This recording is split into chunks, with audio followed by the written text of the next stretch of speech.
লগ্নের উপরে রাহু রয়েছে, চলছে 7.5, ফলে একটা ফ্রাস্ট্রেশন, একটা ডিপ্রেশন, কেন এরকম হচ্ছে, কেন আমার সাথেই খারাপ খারাপ বিষয়গুলো হচ্ছে, এরকম নেগেটিভ বিষয়গুলো কিন্তু দেখতে পাওয়া যাবে কুম্ভের ক্ষেত্রে।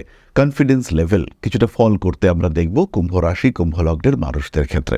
এই আত্মবিশ্বাসের অভাবের কারণে কখনো কখনো কুম্ভ কিছুটা একাও হয়ে যাবেন, কিন্তু এরই মধ্যে 2024-এ রয়েছে ভরসার সুর। বিশেষ করে পঞ্চম ভাবে বক্রী বৃহস্পতি জীবনের নতুন মানুষকে ডেকে আনবে। পুরনো মানুষ যার সঙ্গে সম্পর্ক নষ্ট হয়েছিল, তৃতীয় ব্যক্তি, সেটা আত্মীয় পরিজন হতে পারে, বন্ধু বান্ধব হতে পারে, তাদের প্ররোচনায় আপনার প্রেম জীবন জটিল হয়ে পড়েছিল, কিছু অস্থিরতা চলে এসেছিল। 2026-এ দেবগুরু বৃহস্পতি তিনি কিন্তু এই সমস্যার প্রতিকার করবেন। আপনার পঞ্চম ভাবে দেবগুরু বৃহস্পতি বছরের প্রথমেই রয়েছেন। বিয়ে ঠিকঠাক হতে দেখতে পাওয়া যাবে, বিয়ের কথাবার্তা এগোবে। জুন মাসের পর থেকে একটু এই কথাবার্তা পিছিয়ে পড়তে পারে, কিন্তু জুন মাস পর্যন্ত আপনার বন্ধু বান্ধব আত্মীয় পরিজন তারাই কিন্তু অ্যাক্টিভ হয়ে উঠবেন আপনার বিয়ের কথাবার্তা বলার জন্য, আপনার আলটিমেটলি বিয়ে দেওয়ার জন্য।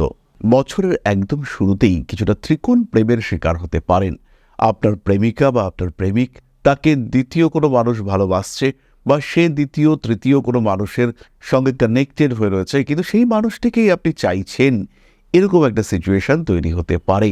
কিন্তু যত বছর ধীরে ধীরে ভেতরের দিকে যাবে, এপ্রিল, মে, জুন, এই সমস্যা কিন্তু কাটবে এবং সেই মানুষটার মধ্যে আপনার প্রতি অ্যাট্রাকশন সেটা কিন্তু বাড়তে দেখতে পাওয়া যাবে।